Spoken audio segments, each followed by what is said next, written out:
ইউনিভার্সিটিতে passing rate হচ্ছে 10%। মানে বুঝতেছো, 10% হচ্ছে পাস করে। মানে 100 জন পরীক্ষা দিলে মাত্র 10 জন পাস করে। পাস নাম্বার কত ভাই? 30 থেকে 40 এর মধ্যে উঠানামা করে, ঠিক আছে?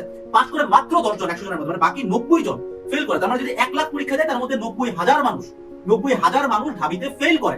আমার তোমার প্রতি প্রশ্ন, পাস ফেলের তো কোনো সিট নাই, কোনো সংখ্যা নাই, লজিকটা একটু বোঝার চেষ্টা করো। তাহলে এই মানুষগুলো ফেল করতেছে কেন?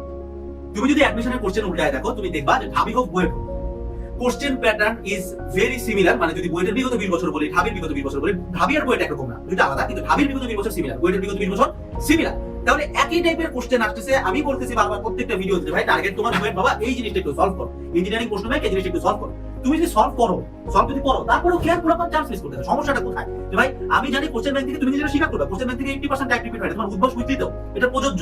তুমি যদি বিগত 20 থেকে 22 বছরের কোশ্চেন দেখে যাও, উদ্ভাস উইথিতে তোমার 80% টাইপ রিপিট হবে।